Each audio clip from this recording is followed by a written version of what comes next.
Welcome back. June 2న Telangana దశాబ్ది ఉత్సవాలను ఘనంగా నిర్వహించేందుకు రేవంత్ సర్కారు సిద్ధమైంది. అయితే ప్రభుత్వం అధికారంలోకి వచ్చిన తర్వాత తెలంగాణ ఇచ్చింది తామే అనే ఒక ఇమేజ్ ని తెచ్చుకునే ప్రయత్నంలో భాగంగా చాలా పెద్ద ఎత్తున దశాబ్ది ఉత్సవాలను నిర్వహిస్తోంది.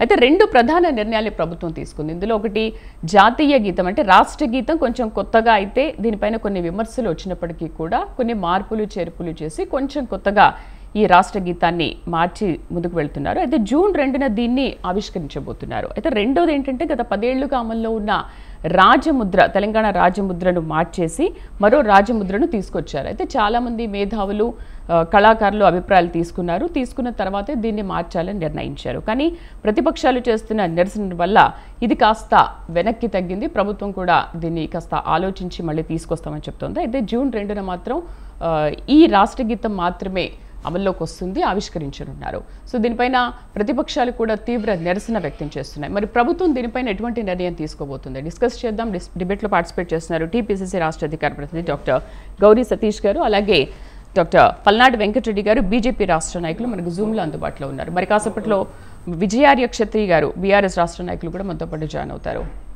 రైట్, నమస్తే అండి సతీష్ గారు, welcome to our show. Good morning. So రాష్ట్ర చిహ్నాన్ని మార్చేందుకు కేంద్ర ప్రభుత్వ అనుమతి తప్పనిసరి అంటారా? మీరు ఎందుకు అంటే కేంద్ర అనుమతి తీసుకోకుండానే ఇది రాష్ట్ర గీతాన్ని మార్చేశారు, దట్ ఈస్ ఫైన్. బట్ ఇప్పుడు రాజముద్ర విషయంలో కేంద్ర అనుమతి ఎందుకు తీసుకోలేదు? జీవో ద్వారానే ఇవన్నీ సాధ్యం అవ్వాలి కదా.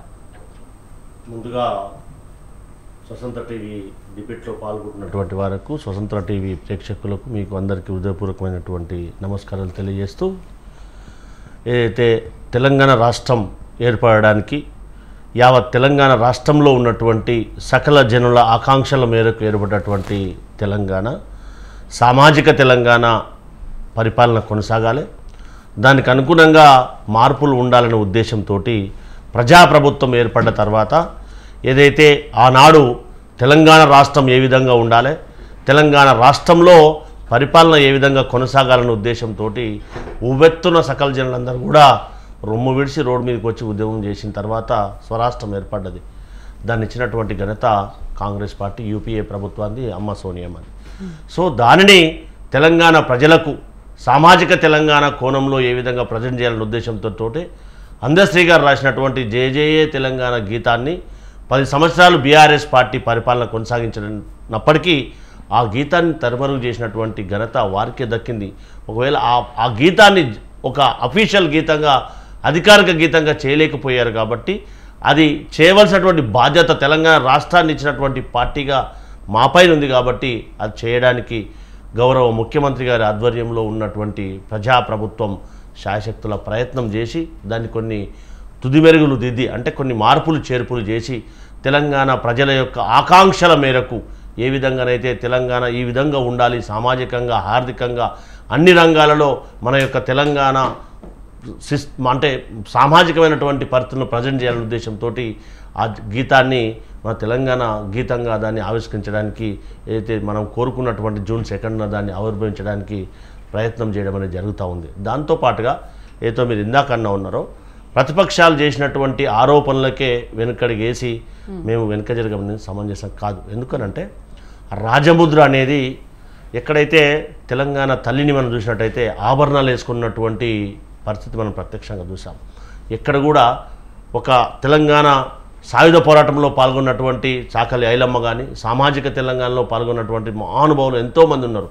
అలాంటి కోణంలో ఉన్నటువంటి సామాజిక తెలంగాణ ఉండవలసినటువంటి బాధ్యత, ఉంచవలసినటువంటి బాధ్యత మనందరిపై ఉంది. కాబట్టి ఆ రకంగా ఏ విధంగా ఉంటే బాగుంటుంది అనే అంశాలను క్రోడీకరించుకోవడానికి అందరితో చర్చించిన తర్వాత ఏ విధంగా ఉండాలి అని ఆలోచన చేసే రేవంత్ రెడ్డి గారు ఆ విధంగా నిర్ణయం తీసుకోవడం తప్పితే బీఆర్ఎస్ పార్టీకో ఇంకోరికో భయపడో ఇంకోరికి ఆలోచించవలసినటువంటి అవసరం లేదనేది.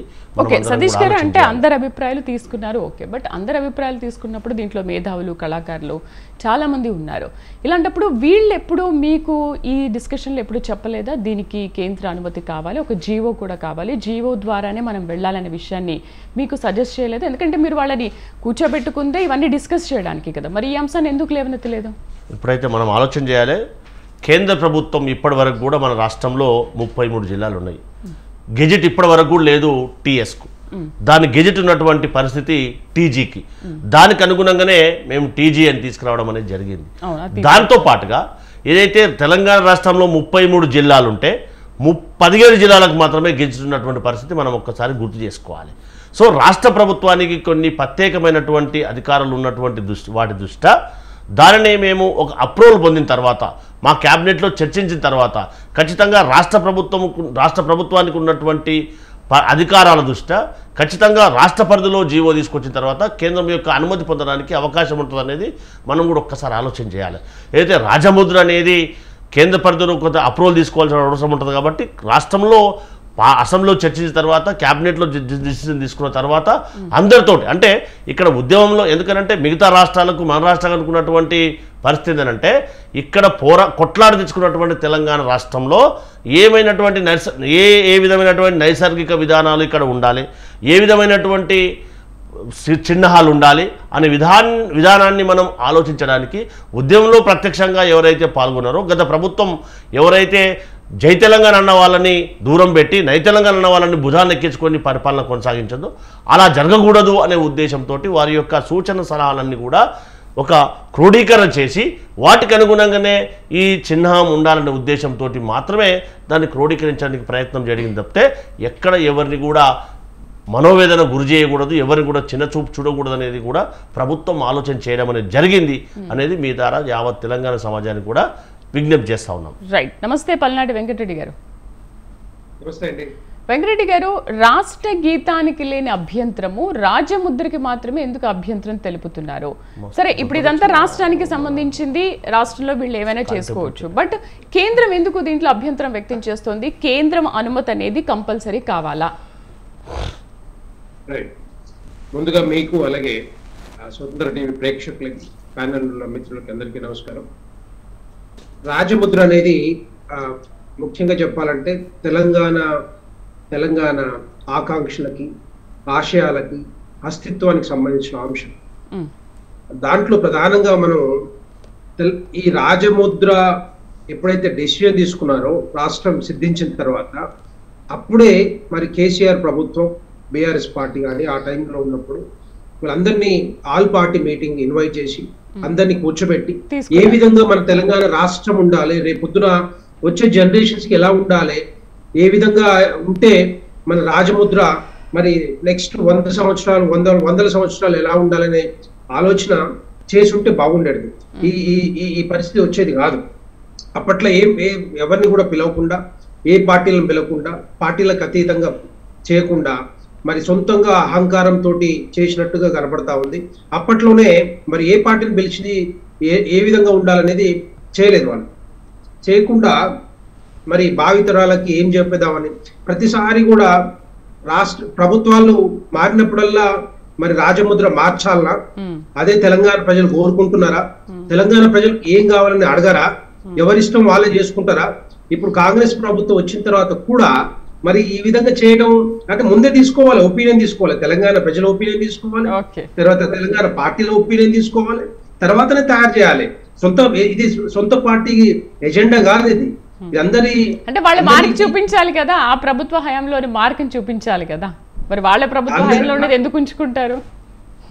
అందరి మనోభావాలకు సంబంధించిన అంశం కాబట్టి, సున్నితమైన అంశం కాబట్టి తెలంగాణలో 1200 మంది ఆత్మ బలిదానాలకి సిద్ధించిన పార్టీ తెలంగాణ రాష్ట్రంలో ఈ విధంగా మరి 2 పార్టీలు కొట్లాడుకోవడం, ప్రతిసారి కూడా రాజముద్ర మార్చడం, గేయాలు మార్చడం అనేది కరెక్ట్ కాదని నా భావన.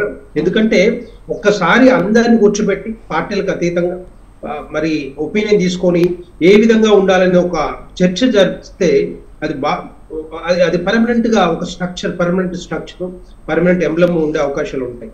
దీంట్లో ముఖ్యంగా ఏంటంటే ఇది తెలంగాణ స్టేట్ సంబంధించిన అంశం కాబట్టి వీళ్ళు ఒకసారి డిసిషన్ తీసుకున్న తర్వాత కేంద్ర ప్రభుత్వానికి పంపిస్తే వాళ్ళు కూడా అప్రూవల్ ఇచ్చే అవకాశాలు ఉంటాయి. కానీ ఇంతకుముందు వాళ్ళు కాకుండా మరి సొంతంగా మరి తయారు చేసేసి ఇప్పుడు చార్మినార్ తీసేసినాం అని చెప్పేసి, తర్వాత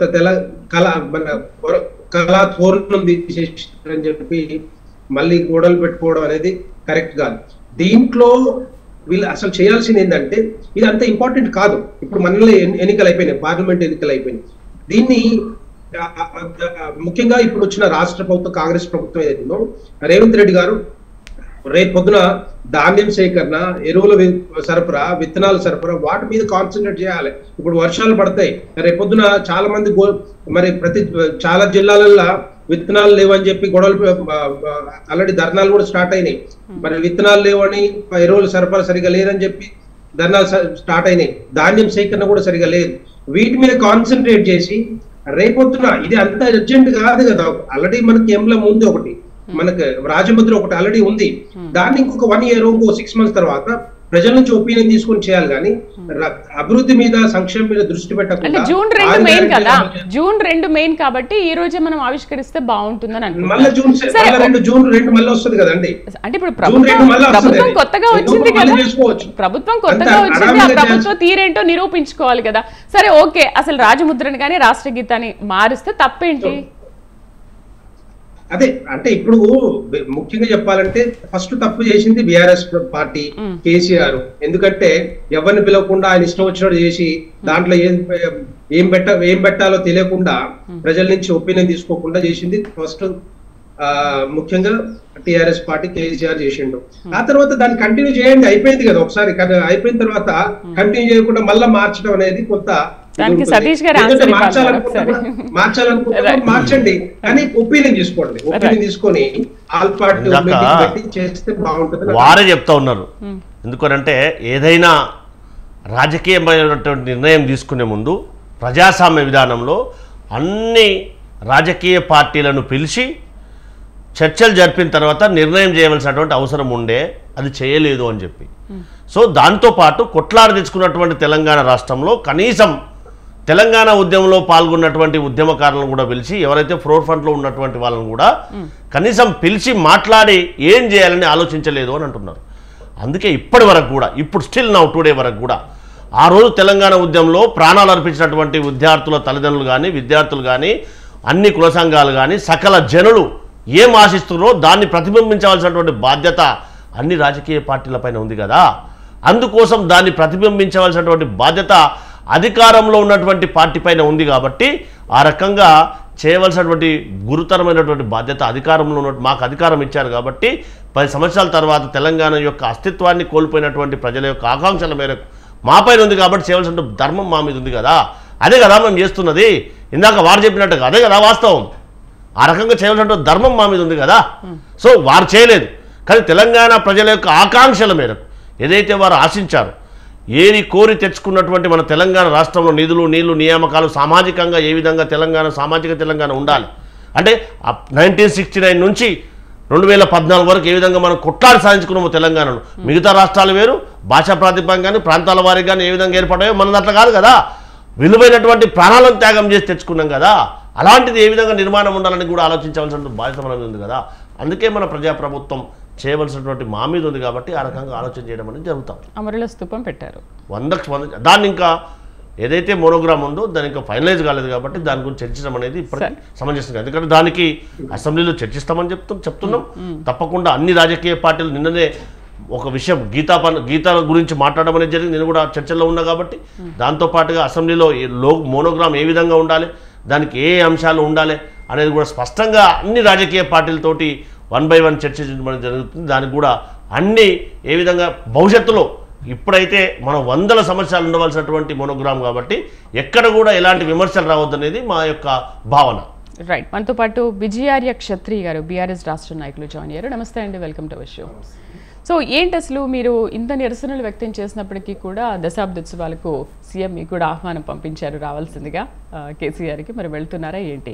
అయితే ఏంటి మీరు ప్రభుత్వంపై ఒత్తిడి తేవడంలో ఒక రకంగా, ప్రభుత్వం వెనక్కి తగ్గడంలో ఒక రకంగా మీరు కూడా విజయాన్ని సాధించారని అనుకుంటున్నారా? దీంట్లో విజయం అపజయం అనేది ఏం లేదండి. అయితే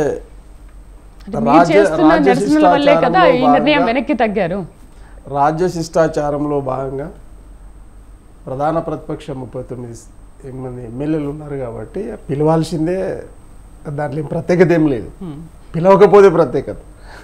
సో వాస్తవంగా ఏంది అని అంటే, కాంగ్రెస్ ప్రభుత్వము వస్తే వచ్చిందేమో కానీ రేవంత్ రెడ్డి గారిని ముఖ్యమంత్రి చేయడం అనేది చేసిన పెద్ద పొరపాటు. ఎందుకనంటారు? సోనియామ్మ గారు పాతకాలం ఆనాటి నుండి ఇక్కడ ప్యానలిస్ట్గా ఉన్న మా తోటి సోదరుడు ఇలాంటి నాయకులు ఉన్నారు కదా, కాంగ్రెస్ అంతకుముందు పోరాటం చేసిన వాళ్ళు పెద్ద నాయకులు, ఎంపీలు, ఎమ్మెల్యేలు, మాజీ మంత్రులు చాలామంది ఉన్నారు తెలంగాణలో. కానీ పోయి మళ్ళా ఆంధ్ర సీఎంని తెచ్చిపెట్టినట్టుగా నడుస్తూ ఉంది పంచాయతీ. ఇప్పుడు ఆయన పేరు అనుముల రేవంత్ రెడ్డి కాదు, ఆంధ్ర రేవంత్ రెడ్డిగా ఆయన పరిపాలన వ్యవస్థ 6 నెలల నుండి ఒక్కరోజు ప్రజలు నిద్ర ఉండనీయకుండా యాదో ఒకటి పెట్టడం, ఏదో ఒకటి చేయడం కాంట్రవర్సీ. పరిపాలన అంటే కాంట్రవర్సీ కాదు కదా. మ్యాండేట్ ఇచ్చిర్రు ప్రజలు, 64 సీట్లు ఇచ్చిండ్రు, ముఖ్యమంత్రి అయిన చాలా సంతోషం, అదృష్టం వచ్చింది మీకు. వచ్చిందా నిలబెట్టుకోవాలి. కానీ ఈ చిన్న చిన్న పంచాయతీలు పెట్టుకొని పరిపాలన పక్కదారి పట్టించి మళ్ళీ ఇవన్నీ ఇలాంటి కాంట్రవర్సీస్ ఎందుకు క్రియేట్ చేస్తారంటే, మా వెనకాల ఉన్నటువంటి కాంగ్రెస్ నాయకులు కానీ కార్యకర్తలు కానీ ఎటువైపు పోతారో వాళ్ళ దృష్టిని మన వైపే లాగి ఉండాలి. కేసీఆర్ను తిడుతూ ఉంటేనే, కొడుతూ ఉంటూనే, తిట్టినట్టు మాట్లాడుతూ ఉంటూనే వాళ్ళు మన వెనకాల ఉంటారు తప్పిస్తే, లేకపోతే వేరే మార్గం పడతారేమో అనే అభద్రతా భావంతో కేసీఆర్ గారి మీద దుమ్మెత్తిపోయడం, పరిపాలన మీద దుమ్మెత్తిపోయడం. అంటే శాస్త్రీయబద్ధంగా ఉండాలి కదండి. ఏదైనా మీరు చేయండి. ఇప్పుడు ఒకరే ముఖ్యమంత్రి ఉండాలని, ఒకే పార్టీ ముఖ్యమంత్రిగా ఉండాలనేది ఉండదు కదా. ప్రజాస్వామ్యం మీద మారుతూ ఉంటుంది. అలాంటి సందర్భంలో ఈరోజు సోనియమ్మ గారు తన గొప్ప విలువను రేవంత్ రెడ్డి గారిని తెచ్చిపెట్టి తీసుకున్నట్టుగానే మేము భావిస్తాం. అయితే ఆయన పుట్టుపూర్వోత్తరాలు, రాజకీయ పుట్టుపూర్వోత్తరాలు మనం రేవంత్ రెడ్డి గారిది గమనిస్తే ఆయన ఎక్కడి నుండి ఎటువైపు వెళ్ళాడు, ఏం చేస్తూ ఉన్నాడు, ఎప్పుడెప్పుడు ఏం మాట్లాడుతూ ఉన్నాడు ప్రజలు చాలా జాగ్రత్తగా గమనిస్తున్నారు. అలాంటి సందర్భంలో ఈరోజు చర్చ రేవంత్ రెడ్డి గారి గురించి కాదు, ప్రజా ప్రభుత్వం గురించి తీసుకున్న నిర్ణయం ఇవన్నీ ఎందుకు మార్చారు అనే క్రమంలో అలా వెళ్ళింది. అందరం కూడా దయచేసి ఆలోచన చేయాలి. ఒక పార్టీ నిర్ణయం మేరకు జాతీయ పార్టీగా సిడబ్ల్యూసీ ఉంటుంది, ఏఐసిసి ఉంటుంది. దాంట్లో ఎన్నికైనటువంటి ఎమ్మెల్యేల యొక్క మెజారిటీ వారి ఆమోదం మేరకు వారి యొక్క అధ్యక్షుడిని ఎన్నుకున్న తర్వాత ముఖ్యమంత్రి ఎన్నుకుంటాడు తప్పే వారు వీరా వారా అనేది పార్టీ ఆదేశానుసారం నడుచుకోవాల్సినటువంటి బాధ్యత పార్టీ యొక్క కార్యకర్త పైన ఆధారపడి ఉంటుంది తప్పే. ఎందుకని అంటున్నామంటే పార్టీ విధానం అంటే ఏ ప్రాసెస్ మీరు చెప్పే ప్రాసెస్ ప్రతి రాజకీయ పార్టీకి, ప్రతి రాజకీయ నాయకుడికి, కార్యకర్తకు, ప్రజలకు కూడా తెలుసు. అంటే ప్రాసెస్ ఎట్లా ముఖ్యమంత్రి అవుతారని. అక్కడ మ్యాటర్ అది కాదు. మ్యాటర్ ఈజ్ ముఖ్యమంత్రి సోనియా గాంధీ గారు. అంటే ఇప్పుడు బీఆర్ఎస్ వాదన ఏంటంటే మీరు అవన్నీ మూలాలు చెప్తే ఎందుకు ప్రాబ్లం వస్తుంది.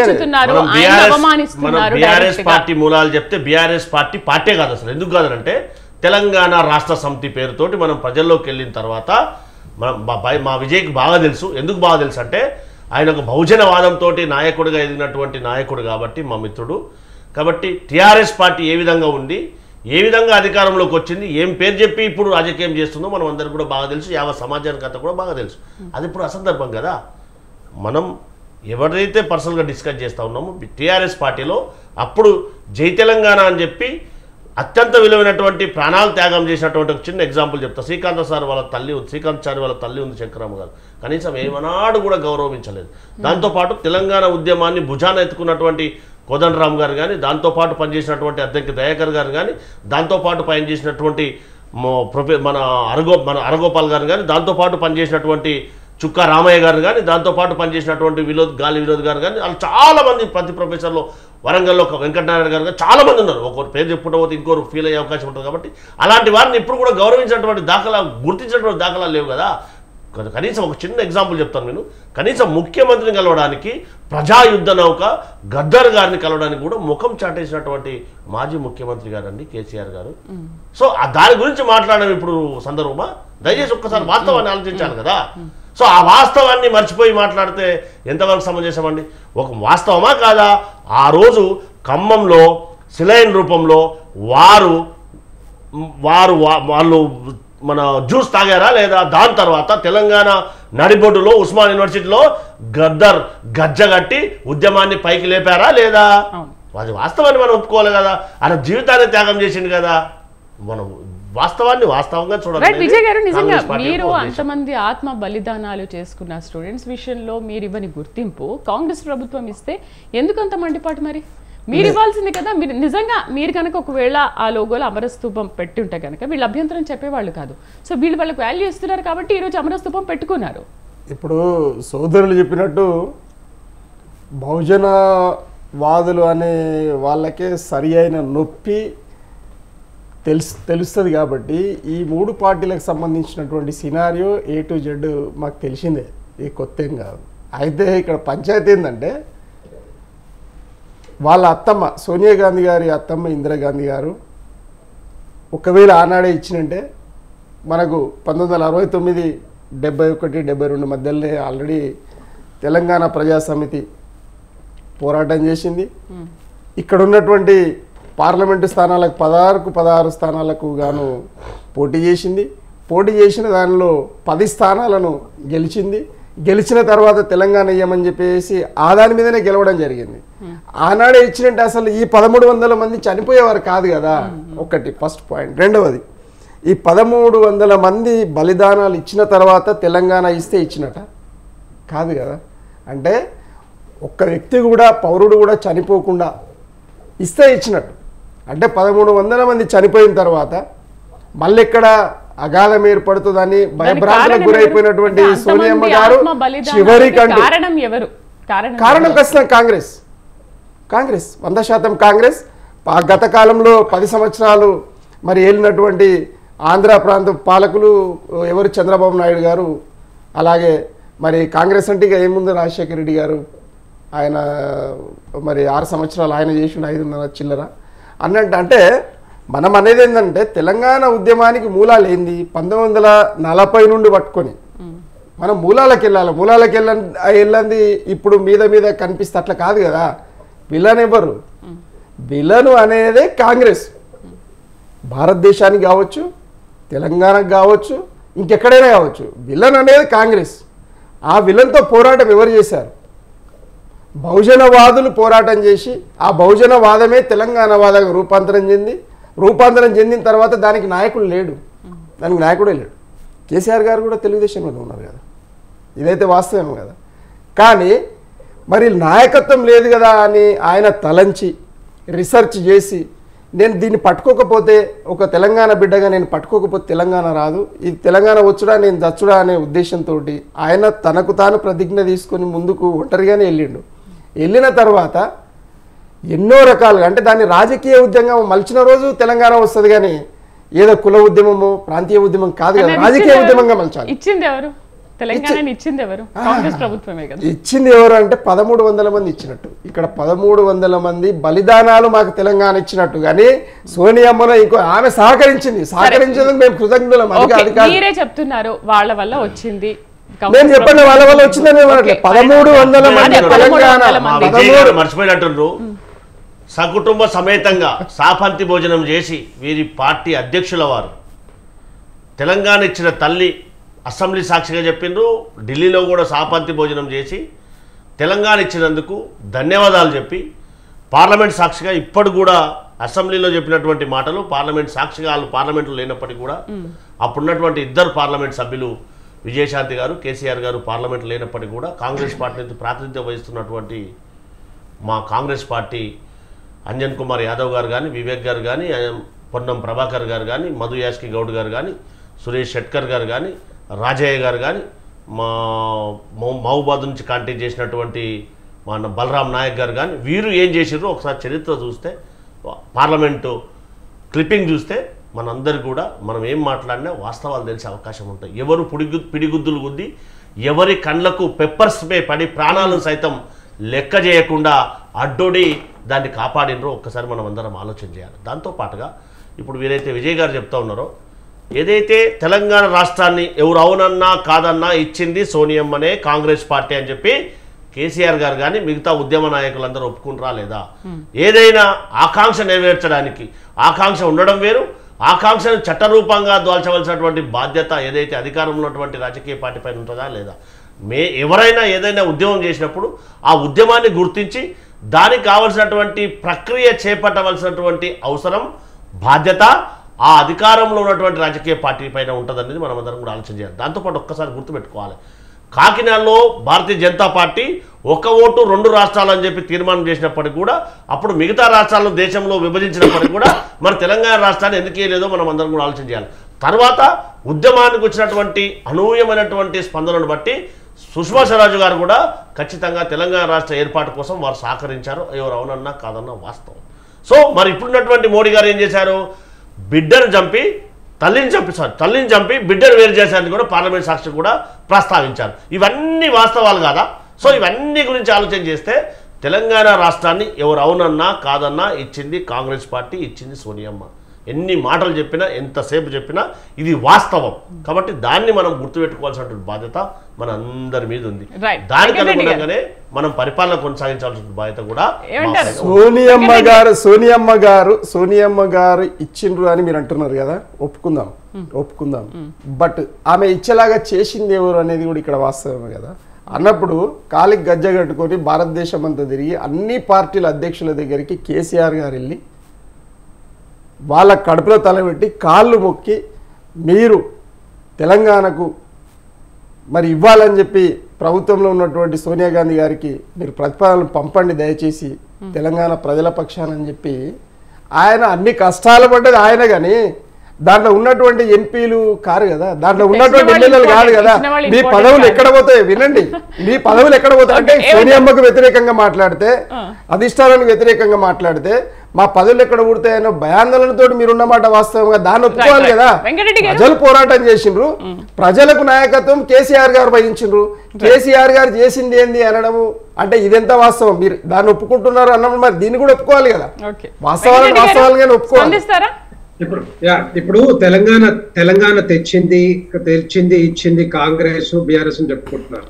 ఇంతకుముందు సోదరుడు మాట్లాడుతూ సుష్మా స్వరాజ్ గారు సహకారం లేకపోతే తెలంగాణ వచ్చేది కాదు. అంతకుముందు భారతీయ జనతా పార్టీ కూడా 3 రాష్ట్రాలని అందరిని ఒప్పించి మెప్పించి ఇచ్చినప్పుడు మనం చూసాం వాజ్పేయి గారి హయాంలో.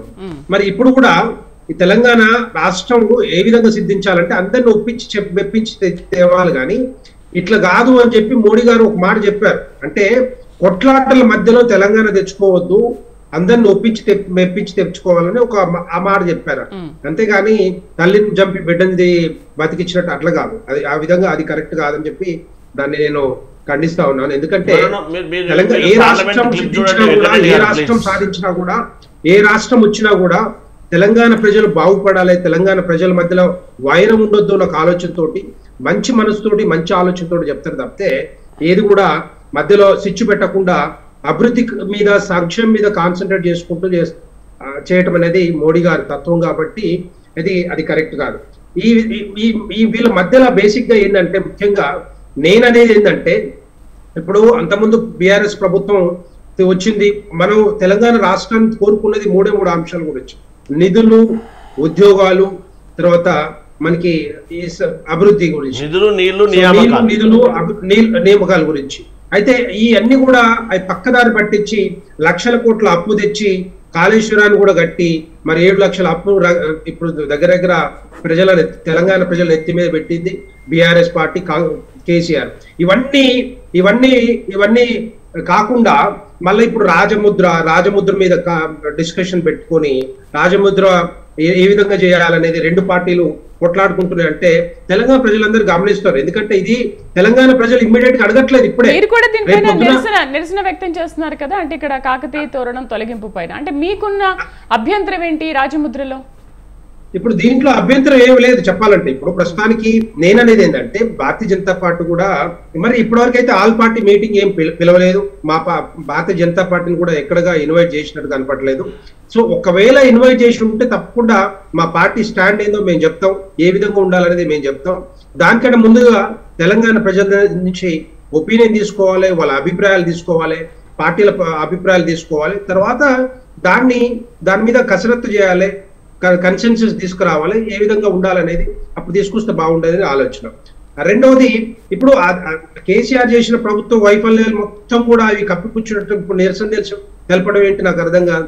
చార్మినార్ తీసేసారు, అది తీసేసారు. చార్మినార్ పెట్టిందంట వాళ్ళ వాళ్ళ వాళ్ళ అర్థం ఏంటంటే బీఆర్ఎస్ పార్టీ అక్కడ అప్పట్లో ప్లేగు వ్యాధి వచ్చి చాలా మంది చనిపోయారు, దానికి చిహ్నంగా కట్టించిన చార్మినార్ ని ఇప్పుడు ఎట్లా తీసేస్తారు అంటారు.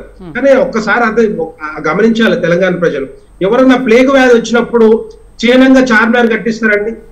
చార్మినార్ దేనికోసం కట్టించారు? అప్పట్లో నిజాం ప్రభు, నిజాం రాజు ఆయనకి గుర్తుగా నేను కట్టించింది ఒకటి ఉండాలని చెప్పి ఆలోచనతో దేనికి ఉపయోగపడుతుంది అది?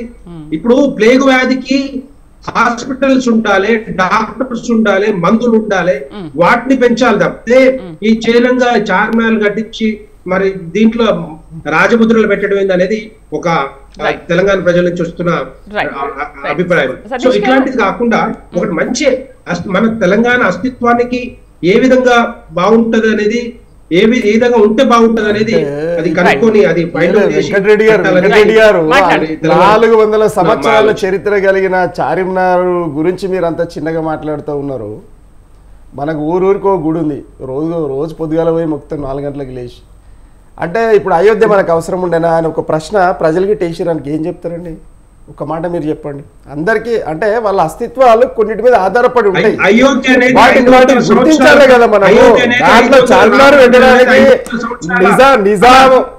నిజాము రాజును ఒప్పుకున్నట్టు కాదు, దాన్ని కట్టింది ప్రజల శ్రమతోటి కట్టింది అనే ఉద్దేశంతో దాన్ని ఒక ట్రెడిషనల్ తప్పిస్తే వేరేది కాదు కదా.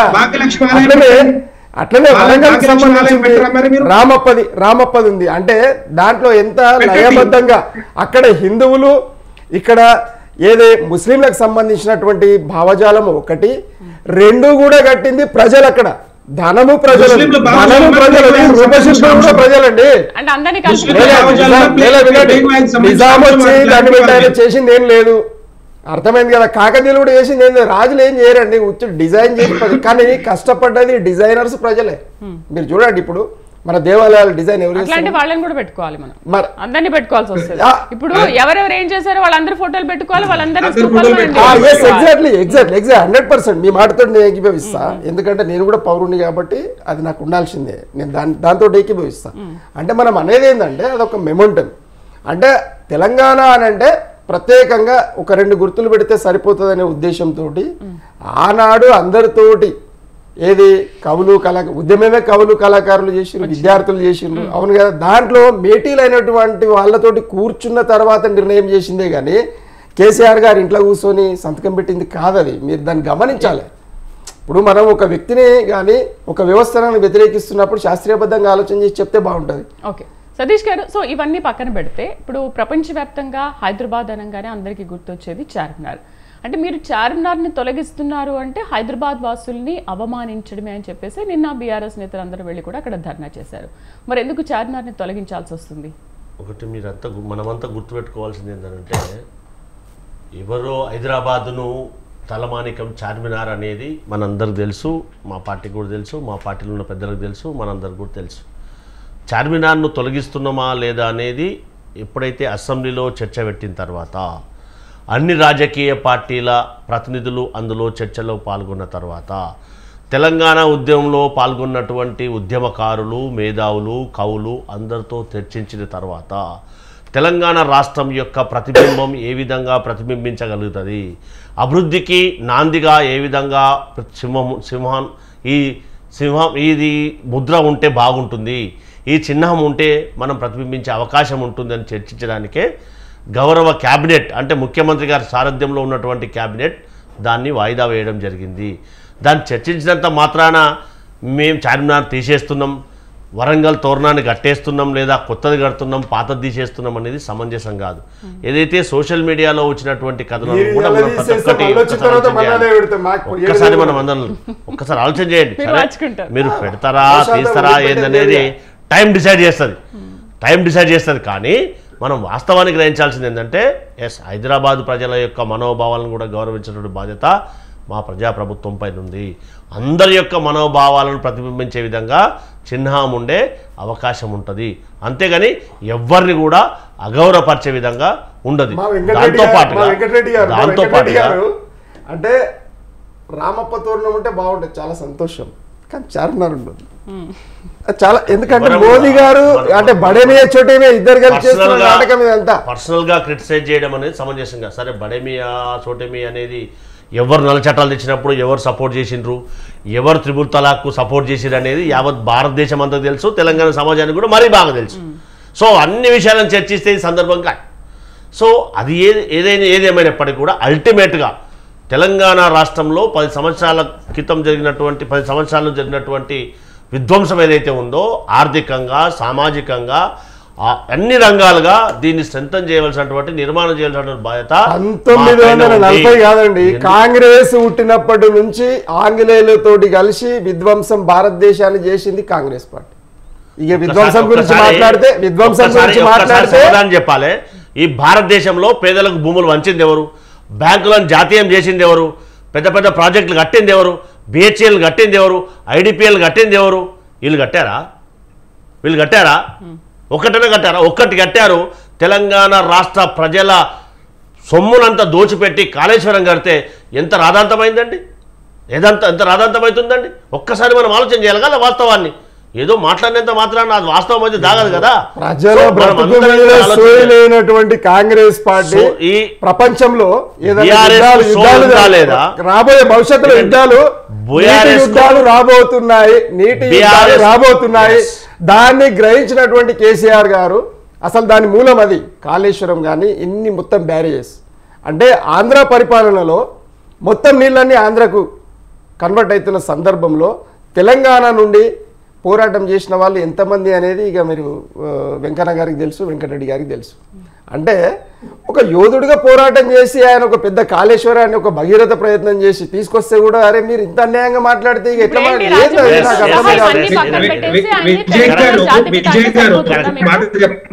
తెలంగాణ జాతిపిత అంటే సరిపోతుంది, ఇవన్నీ పక్కన పెట్టేసి తెలంగాణ బాపు అండి ఆయన, తెలంగాణ జాతిపితనే 100% బాపు ఆయన 100% తప్పలేదు దాంట్లో. ఎందుకంటే ఈ వాదానికి తెలంగాణ వాదానికి నాయకుడే లేడు. అయ్యుంటే వెంకన్న గారు ఆ టైంలో అయ్యేది ఉండే తప్పులేదు కదా, వెంకటరెడ్డి గారు అయ్యేది ఉండే తప్పులేదు కదా. మరి మీరు కాలేదెందుకు? నాయకత్వం ఎవరైతే వహించి తెలంగాణ తీసుకొచ్చి 100% ఆయన బాపు కాకపోతే ఏమవుతాడు? కాళేశ్వరం కట్టిరు బాగానే ఉంది. మన తెలంగాణ ప్రజలకి నీళ్లు సరఫరా చేసుకొని మరి వ్యవసాయం బాగుండాలి, అభివృద్ధి చెందాలని బాగానే ఉంది, ఒపీనియన్ తీసుకున్నారు. కానీ అక్కడ సెల్ఫ్ గా నేనే ఇంజనీర్ను, నేనే కాంట్రాక్టర్ను, నేనే అన్ని అని చెప్పి కట్టి కాళేశ్వరం ఏమైందండి? కాళేశ్వరం ఏమైంది? ఇప్పుడు 1,50,000 కోట్లు పెట్టి కాళేశ్వరం కూలిపోతుందా లేదా? మరి మేడిగడ్డ కూలిపోతుందా లేదా? దానికి రంధ్రాలు కంపెనీ వాళ్ళు ప్రభుత్వం ఆదేశించిన తర్వాత GPS పద్ధతిలో శాస్త్రీయబద్ధంగా దాన్ని రీసెర్చ్ చేసిర్రు.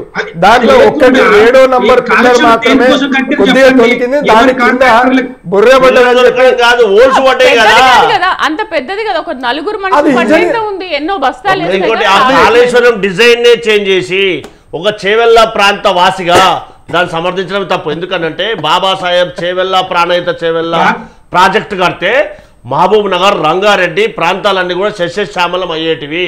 దాన్ని వారి ఫామ్ హౌస్ కోసము, వారి ఫామ్ హౌస్ ముందు నుంచి అండర్ గ్రౌండ్ వాటర్ పెంచుకోవడానికి కాళేశ్వరం పేరుతోటి తెలంగాణ రాష్ట్ర ప్రజలను మోసం చేసినటువంటి వారు కేసీఆర్ గారు. అది కాదని చెప్పండి. ఎందుకు అనంటే అది కట్టిన ప్రాపర్ వేళ కట్టకుండా తెలంగాణ ప్రజల యొక్క చేసి దాన్ని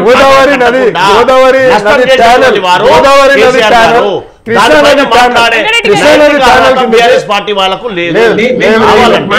మనం మాట్లాడాలి కదా. రంగారెడ్డి ఎత్తిపోతల కృష్ణానదికి సంబంధించి ఇప్పటి వరకు ఎందుకు కంప్లీట్ చేయలేదు? వెంకటరెడ్డి గారు చివరిగా కోరుకున్న తెలంగాణ తెచ్చుకున్నది మనం ఇంతకు ముందు చెప్పిన నీళ్లు, నిధులు, నియామకాలు. బీఆర్ఎస్ హయాంలో, కేసీఆర్ హయాంలో ఈ మూడింటి మొత్తం కూడా విధ్వంసం చేసింది కేసీఆర్. తప్పకుండా దీనికి బహిరంగ చర్చకు 3 పార్టీలు బహిరంగ చర్చకు కూర్చున్నాము. 10 సంవత్సరాల పరిపాలన మీద 3 పార్టీలు మనం కూర్చున్నాం. ఎందుకంటే టీవీ డిబేట్ కాబట్టి కాబట్టి సరిపోదు టైం కాబట్టి మనం కూర్చున్న బహిరంగంగా అప్పుడు అనాలిసిస్ చేద్దాం. కేసీఆర్ కి తెలంగాణకి సంబంధం లేదు, టిఆర్ఎస్ పార్టీని బిఆర్ఎస్ పార్టీగా మార్చినప్పుడే తెలంగాణకి తెలంగాణ ప్రజలకి సంబంధం కోల్పోయారు. అస్తిత్వానికి సంబంధించిన అంశం కూడా కాదు వీళ్ళకి. వీళ్ళు మాట్లాడేది బిఆర్ఎస్ పార్టీ కానీ కేసీఆర్ గారిని మాట్లాడేది తెలంగాణ వచ్చిన తర్వాత ఇంకా తెలంగాణ అనేది ఏముంటదండి? జాతీయ పార్టీ రూపాంతరం చెందొద్దా? జాతీయ పార్టీ రూపాంతరం చెందొద్దా? చివరిగా జూన్ 2 లోపు చిహ్నం మీద అధికారిక ప్రకటన వచ్చే అవకాశం ఉందా? దాన్ని ఆ రోజు రిలీజ్ చేస్తారా మీరు? జూన్ 2వ తారీఖున అవకాశం అయితే లేదు. దానిపైన తెలంగాణ గీతాన్ని మాత్రమే ఆవిష్కరించే అవకాశం ఉంది. దానికి అసెంబ్లీలో చర్చించిన తర్వాత అన్ని రాజకీయ పార్టీల యొక్క విషయాన్ని అంటే వాళ్ళు ఉన్నటువంటి ఐడియాను పరిగణలోకి తీసుకున్న తర్వాత అక్కడ ఉన్నటువంటి తెలంగాణ ఉద్యమంలో పాల్గొన్నటువంటి కవులు, కళాకారులు, విద్యార్థులు, ఉద్యమంలో పాల్గొన్నటువంటి ఉద్యమకారులు అందరి యొక్క ఆలోచనల మేరకే ఆ చిహ్నాన్ని రూపొందిస్తామని చెప్పి గౌరవ ముఖ్యమంత్రి గారు నిన్న ప్రకటించారు. కాబట్టి దానికి అనుగుణంగానే ఆ చిహ్నాన్ని రూపొందిస్తాం తప్పితే ఆగ మేఘాల మీద రూపొందించాల్సిన అవసరం లేదు అనేది మనమందరం కూడా ఆలోచన. వాళ్ళు చేసేది ఏంటంటే ఒక్కసారి ఆలోచన చేయాలి. గౌరవ ముఖ్యమంత్రి గారు కనీసం ఆ రాష్ట్ర హోంమంత్రి గెలవలేడండి. వాస్తవాన్ని తెలుసుకోమని మాట్లాడండి. కనీసం ప్రజలు కలవలేదు, ఆ రాష్ట్రం కలవలేదు కదా. అట్లనే ప్రతీకార పాలన ఎట్లా మీకు చెప్తా ఆగండి. లేదండి, ప్రభుత్వాన్ని అస్థిరపరచడానికి ఒక ఎమ్మెల్సీని కొంటాడు రేవంత్ రెడ్డి గారు, ఎమ్మెల్యేలు కొంటాడు మోదీ గారు. చెప్పండి, వీళ్ళను దొంగలంటారో ఏమంటారు మీరు? అరే బహిరంగంగా డబ్బులు పట్టులేండి, చెప్పండి మీరు చెప్పండి.